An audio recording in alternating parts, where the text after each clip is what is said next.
കേരളം ആകാംക്ഷയോടുകൂടി ഉറ്റുനോക്കുന്ന ഒരു തദ്ദേശ തെരഞ്ഞെടുപ്പ് കാലം വരികയാണ്. ഇന്ന് നമ്മൾ തദ്ദേശം 2025 പരിശോധിക്കുന്നത് മറ്റൊരു ആകാംക്ഷ കേന്ദ്രമായ പാലക്കാട് നഗരസഭയാണ്. കേരളത്തിൽ ആദ്യമായി ഒരു നഗരസഭയിൽ ഭരണം BJP പിടിക്കുന്നത് പാലക്കാട് മുനിസിപ്പാലിറ്റി ആയിരുന്നു 2015. 2020 അവർ സീറ്റ് വർദ്ധിപ്പിച്ച് ഭരണം നിലനിർത്തി. ഇപ്പോൾ 10 വർഷം ഭരണം പൂർത്തിയാക്കുന്നു. ഹാട്രിക് വിജയം BJP നേടുമോ എന്നതാണ് ഉറ്റുനോക്കുന്നത്. എന്നാൽ എങ്ങനെയെങ്കിലും ഭരണം തിരിച്ചു പിടിക്കണമെന്ന് UDF വാശിയോടുകൂടി തന്നെ മത്സര രംഗത്ത് ഇറങ്ങിയിട്ടുണ്ട്.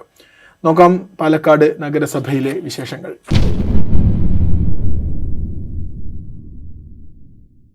പാലക്കാട് നഗരസഭ BJP അധികാരത്തിലിരിക്കുന്ന നഗരസഭ 10 വർഷമായി BJP ഭരിച്ചുകൊണ്ടിരിക്കുന്നു. ഒരു ഹാട്രിക് വിജയം BJP പ്രതീക്ഷിക്കുന്നുണ്ട്. അതിനുള്ള സാഹചര്യമുണ്ടോ? നമ്മൾ 10 വർഷമായിട്ട് ഭരണത്തിലിരിക്കുന്നു എന്ന് പറയുമ്പോൾ അതിലൊരു കൺഫ്യൂഷൻ ഉണ്ട്. 2015 മുതൽ 2020 വരെയുള്ള കാലത്ത് BJPക്ക് കേവല ഭൂരിപക്ഷം ഇല്ലായിരുന്നു, ഒറ്റയ്ക്ക് ഭൂരിപക്ഷം ഇല്ലായിരുന്നു. പലതവണ ഇങ്ങനെ എന്താ പറയുക, അവിശ്വാസ പ്രമേയം കൊണ്ടുവരുന്നു, അങ്ങനെ പല പല ക്രൈസിസിലൂടെയാണ് ആ 5 വർഷം പോയത്. പിന്നത്തെ 5 വർഷം വരുമ്പോൾ BJPക്ക് ഒറ്റയ്ക്ക് ഭൂരിപക്ഷമുണ്ട്. അത് 2020 മുതൽ 2025 വരെ BJPക്ക് ഒറ്റയ്ക്ക് ഭൂരിപക്ഷമുണ്ട്. അപ്പോൾ 10 വർഷം സുഖമായി ഭരിച്ചോ എന്ന് ചോദിച്ചാൽ സുഖമായി ഭരിച്ചിട്ടില്ല. 5 വർഷം സുഖമായി ഭരിച്ചോ എന്ന് വെച്ചാൽ, കഴിഞ്ഞ 5 വർഷം സുഖമായി ഭരിച്ചോ എന്ന് ചോദിച്ചാൽ ഭരിച്ചിട്ടുണ്ട്, പക്ഷേ അത് വേണ്ടത്ര രീതിയിലുള്ള ഒരു ഭരണമായിരുന്നു എന്ന് ചോദിച്ചാൽ അല്ല എന്ന് പറയേണ്ടി വരും. BJPക്ക് ക്ലെയിം ചെയ്യാം കഴിഞ്ഞ 10 വർഷം അവരൊറ്റയ്ക്ക് പാലക്കാട് നഗരസഭ ഭരിച്ചോ എന്ന് ചോദിച്ചാൽ ക്ലെയിം ചെയ്യാം. എന്നാൽ നമ്മൾ ഈ പറയുന്ന വിധത്തിൽ BJPക്ക് ഒരു വലിയ അപ്രമാദിത്വം പാലക്കാട് മുനിസിപ്പാലിറ്റിയിൽ ഉണ്ടോ എന്ന് ചോദിച്ചാൽ ഇല്ല.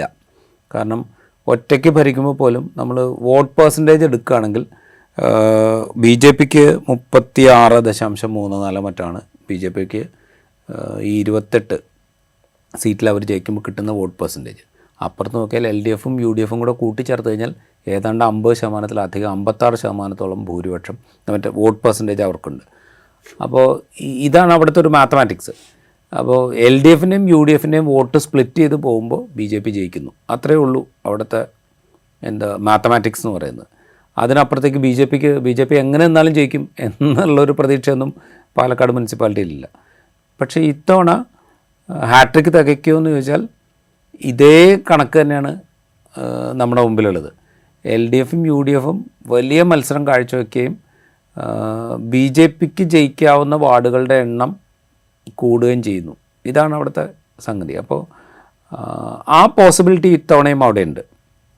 BJPക്ക് വേണമെങ്കിൽ 3-ാം വട്ടവും ജയിക്കാവുന്ന ഒരു സാഹചര്യം അവിടെയുണ്ട്. അതിനെ എങ്ങനെയാണ് LDFും UDFും ടാക്കിൾ ചെയ്യുക എന്നുള്ളതാണ് പ്രധാനപ്പെട്ട കാര്യം. സാധ്യത BJPയുടെ ഒപ്പം തന്നെയാണ് പാലക്കാട് നഗരസഭയിൽ. അതാണ് അതിനകത്തുള്ള ലളിത സമവാക്യം. അങ്ങനെ തന്നെ പറയേണ്ടി വരും. ഇപ്പോൾ കണക്കുകൾ നോക്കുകയാണെങ്കിൽ 52 വാർഡുകളാണുള്ളത്. ഈ വർഷം അത് 53 ഡീലിമിറ്റേഷന് ശേഷം. BJPക്ക് 24, 2015 കണക്കനുസരിച്ച് 24 സീറ്റായിരുന്നു, UDFന് 16, LDFന് 6 സീറ്റും 6 സ്വതന്ത്രന്മാരായിരുന്നു. 2020 എത്തിയ സമയത്ത് 4 സീറ്റ് വർദ്ധിപ്പിച്ചു BJP, 28 സീറ്റായി. 4 സീറ്റ് UDFൻ്റേതാണ് കുറഞ്ഞത്, 1 സീറ്റ് ലീഗിൻ്റെ കയ്യിൽ നിന്നും കുറഞ്ഞു, 3 സീറ്റ് കോൺഗ്രസിൻ്റെ സീറ്റും കുറഞ്ഞു, വെൽഫെയർ പാർട്ടിക്ക് 1 സീറ്റ്, ഇങ്ങനെയാണ് ഒരു സീറ്റുകളുടെ കണക്ക് വരുന്നത്. LDF 2015 6 സീറ്റ് ഉണ്ടായിരുന്നു, 2020 6 സീറ്റേ ഉള്ളൂ. അതിനപ്പുറം കൂടിയിട്ടുമില്ല കുറഞ്ഞിട്ടുമില്ല. അങ്ങനെയാണ് നിലവിലുള്ള കണക്കുള്ളത്.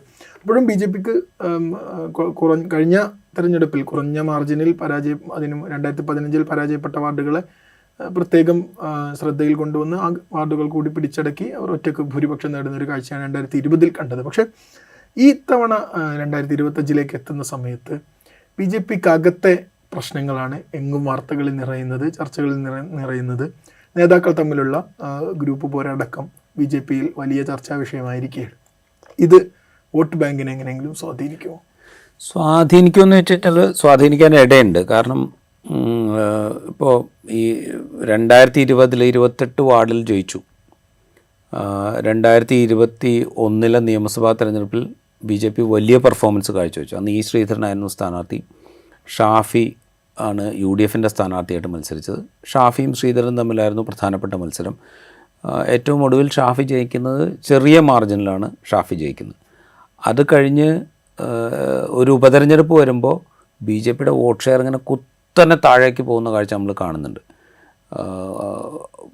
ഷാഫി ജയിക്കുമ്പോൾ ഏതാണ്ട് 5000-ൽ താഴെയായിരുന്നു ഭൂരിപക്ഷമെങ്കിൽ പിന്നീട് വരുന്ന ഉപതെരഞ്ഞെടുപ്പിൽ UDF ജയിക്കുന്നത് 25,000-ൽ പരം വോട്ടിൻ്റെ ഭൂരിപക്ഷത്തിലാണ് UDF ജയിക്കുന്നത്.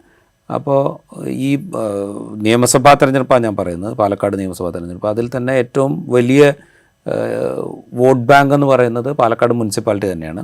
പാലക്കാട് മുനിസിപ്പാലിറ്റിയിൽ BJPയുടെ ലീഡ് വലിയ തോതിൽ കുറയുന്നുണ്ട്. അപ്പോൾ അങ്ങനത്തെ ഒരു സിനാരിയോ അവിടെയുണ്ട്.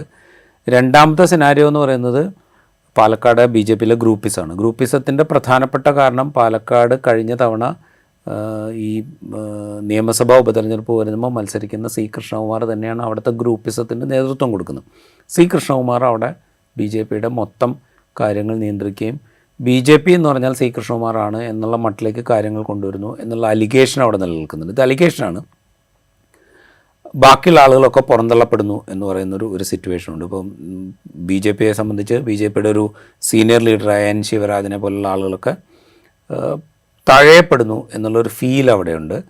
കഴിഞ്ഞ നഗരസഭാ ഭരണത്തിന് നേതൃത്വം കൊടുത്ത ആളുകൾ പോലും തഴയപ്പെടുന്നു.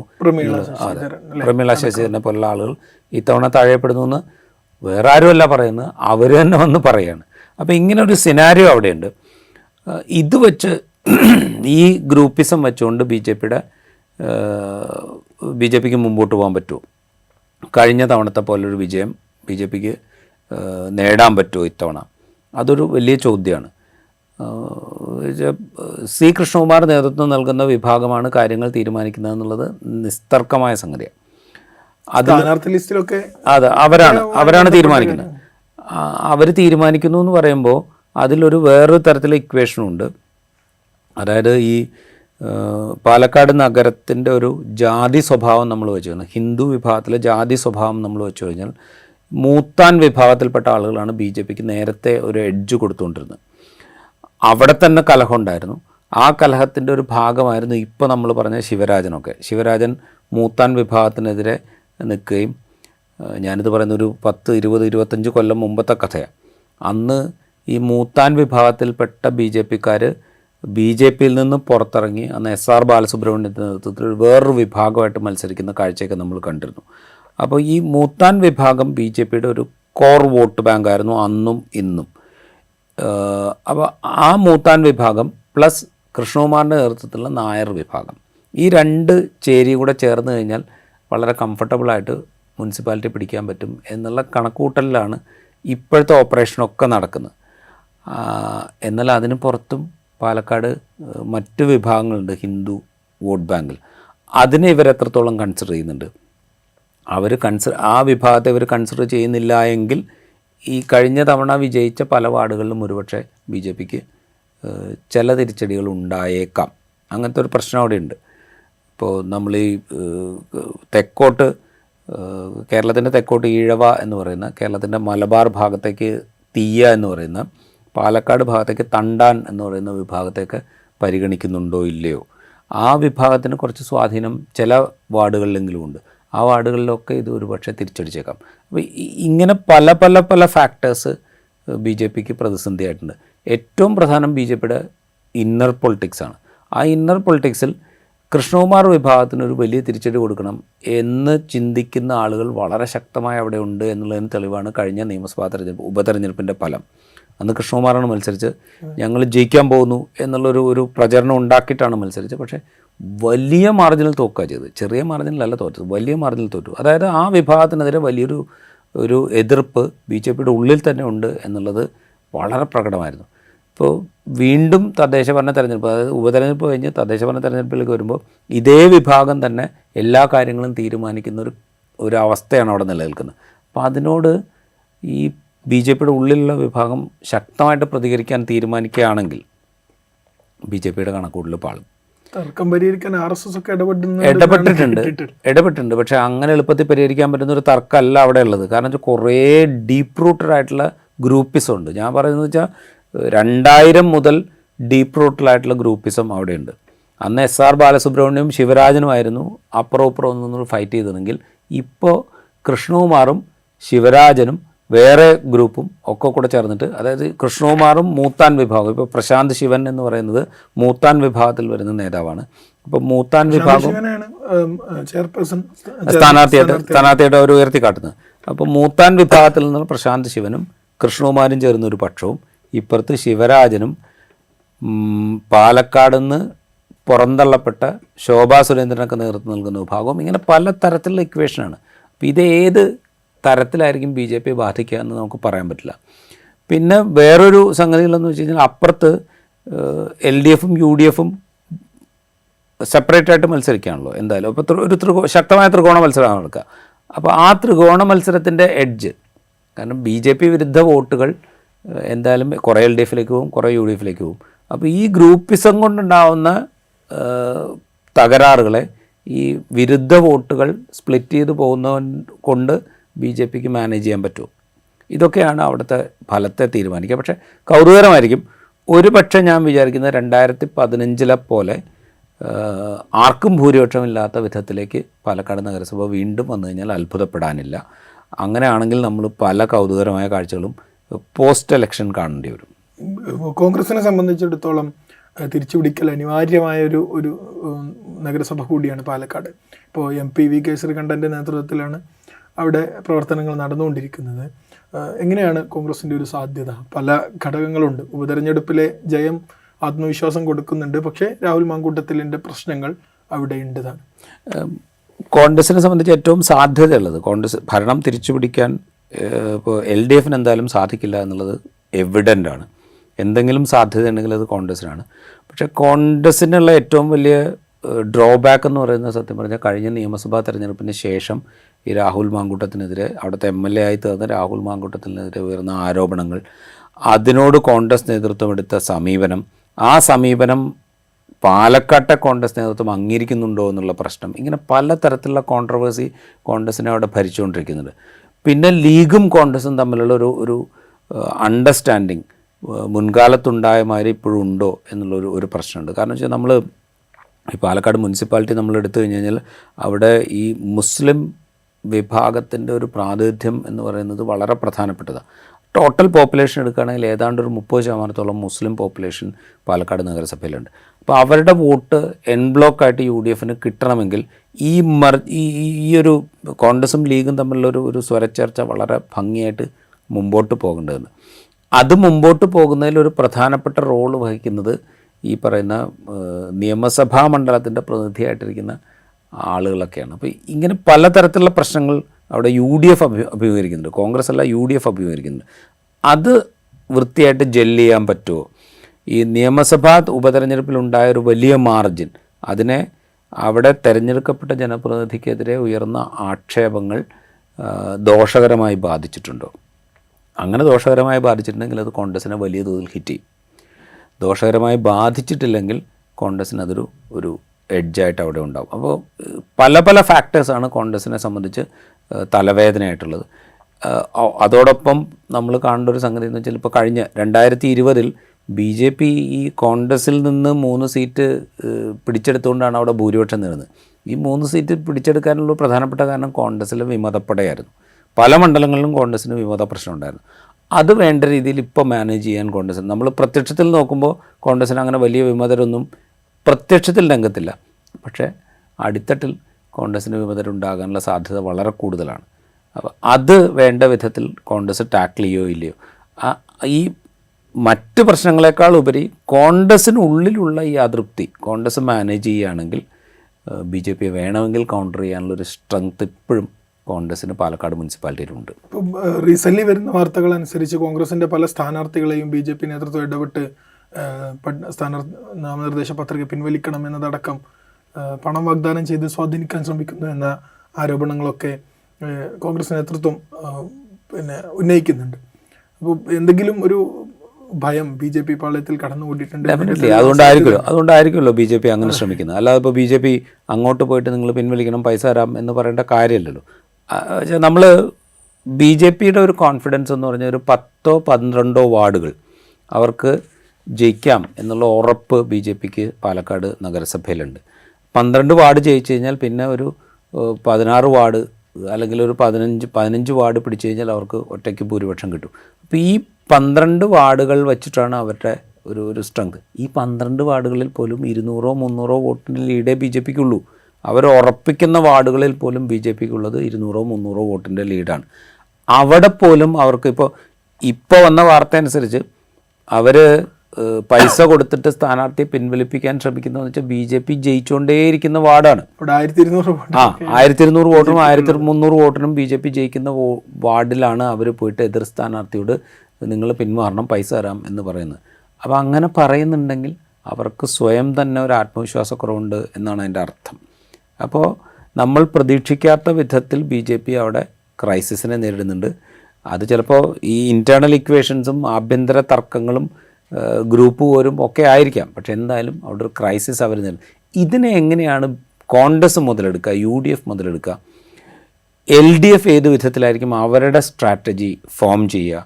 LDFന് ഇപ്പോൾ കഴിഞ്ഞ തെരഞ്ഞെടുപ്പിലും അതിന് മുമ്പത്തെ തെരഞ്ഞെടുപ്പിലും ആകെ 6 വാർഡിലേ അവിടെ ജയിക്കാൻ സാധിച്ചിട്ടുള്ളൂ. അതിലപ്പുറത്തേക്ക് വലിയ നേട്ടമൊന്നും ഈ തെരഞ്ഞെടുപ്പിലും LDF പ്രതീക്ഷിക്കുന്നുണ്ടാവില്ല. പക്ഷേ അവർക്ക് വേണമെങ്കിൽ BJP തോൽപ്പിക്കാൻ പാകത്തിനുള്ള ഒരു സ്ട്രാറ്റജി പാലക്കാട് നഗരസഭയിൽ എടുക്കാൻ സാധിക്കും. അവർ ജയിക്കാത്ത വാർഡുകളിൽ ചില അഡ്ജസ്റ്റ്മെൻറ്റുകളിലൂടെ വേണമെങ്കിൽ അവർക്ക് കോൺഗ്രസിനെയോ UDFനെയോ ജയിപ്പിക്കാൻ സാധിക്കും. അത്തരം ഒരു സ്ട്രാറ്റജിയിലേക്ക് അവർ പോവുമോ? അങ്ങനെ പോവുകയാണെങ്കിൽ അത് എത്ര വാർഡുകളിൽ അവർ ആ സ്ട്രാറ്റജി എടുക്കും? ഇങ്ങനെ പല പല കാര്യങ്ങൾ പാലക്കാട് നഗരസഭയെ സംബന്ധിച്ച് വളരെ പ്രധാനപ്പെട്ട കാര്യം. ഞാൻ മനസ്സിലാക്കുന്നതനുസരിച്ചാണെങ്കിൽ LDF അല്ലെങ്കിൽ CPM അവിടെ ഒരു മിനിമം 10 വാർഡിലെങ്കിലും ഇത്തരം ചില ധാരണകളിലേക്ക് എത്താൻ ശ്രമിക്കുന്നുണ്ട്.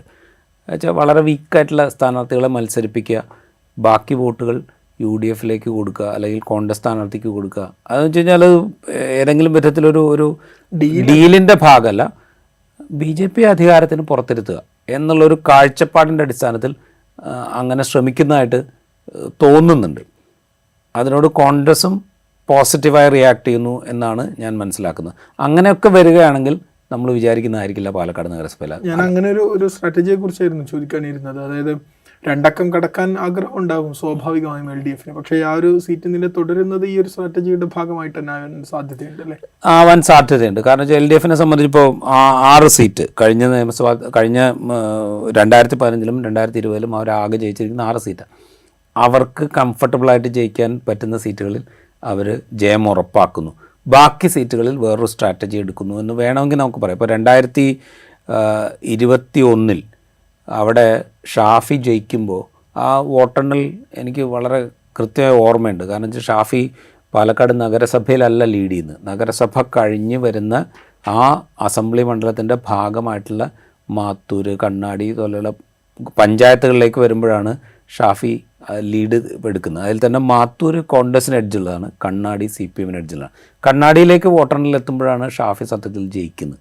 അതായത് കൃത്യമായിട്ട് വോട്ട് അവിടെ ഒരു ടൈറ്റ് ഫൈറ്റ് ഉണ്ട്. ഒരു പക്ഷേ ശ്രീധരൻ ജയിച്ചേക്കാം എന്നുള്ള തോന്നലിൻ്റെ അടിസ്ഥാനത്തിൽ CPMൻ്റെയോ LDFൻ്റെയോ വോട്ടുകൾ ഇപ്പുറത്തേക്ക് പോയതിൻ്റെ അടിസ്ഥാനത്തിലാണെന്ന് ഷാഫി ജയിക്കുന്നത്. അത് ഷാഫിക്കും അറിയാം, കോൺഗ്രസിനും അറിയാം, CPMനും അറിയാം, ആ മണ്ഡലത്തെക്കുറിച്ച് പഠിക്കുന്ന എല്ലാ മനുഷ്യർക്കും അറിയാം.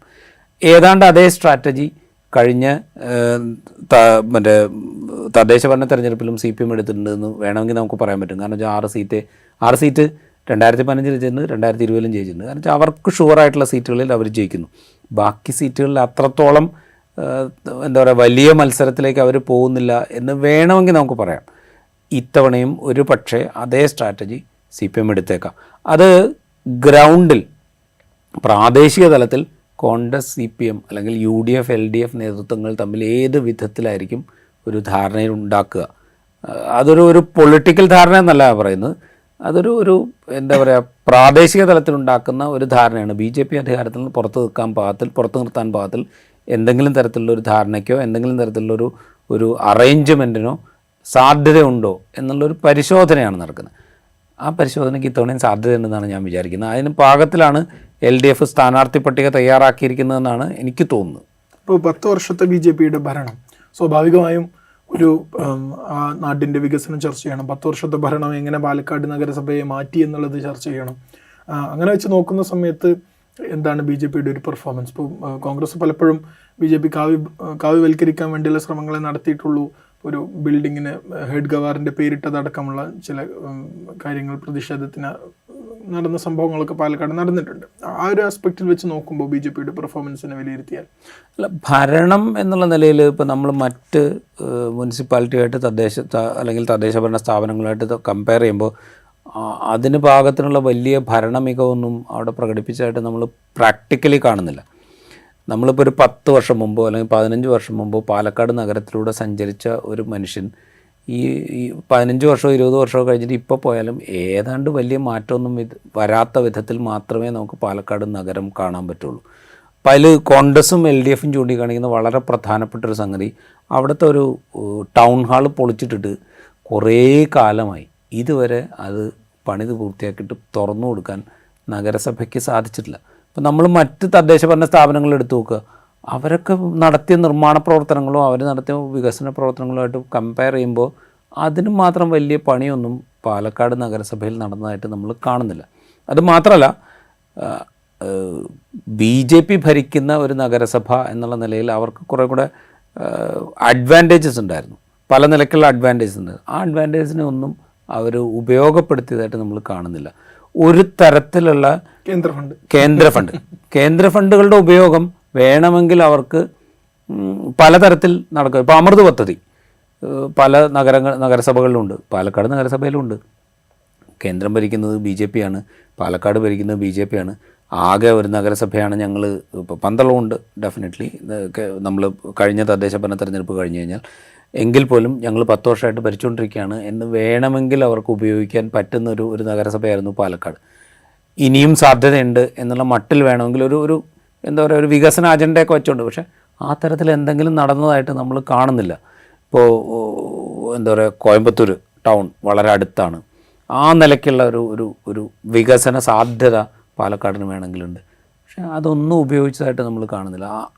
വലിയൊരു ഗ്ലെയറിങ് ആയിട്ടുള്ള എന്തെങ്കിലും ഒരു ഇവൻറ്റ് കാണിക്കാൻ പാലക്കാട് നഗരസഭയ്ക്ക് കഴിഞ്ഞ 10 വർഷത്തിലുണ്ടോ എന്ന് വെച്ചാൽ ഇല്ല എന്നാണ് എൻ്റെ മറുപടി. അപ്പോൾ ആ നിലയ്ക്ക് എന്തെങ്കിലും ഒരു ക്യാമ്പയിൻ നടത്താൻ BJPക്ക് സാധിക്കില്ല. പിന്നെ അവർക്ക് പറയാവുന്നത് അവരുടെ ഒരു പൊളിറ്റിക്കൽ സ്ട്രെങ്ത്ത് മാത്രമാണ്. അത് കമ്മ്യൂണൽ ഇക്വേഷൻ വെച്ചുകൊണ്ടുള്ള ഒരു പൊളിറ്റിക്കൽ സ്ട്രെങ്ത്ത് മാത്രമേ ഉള്ളൂ.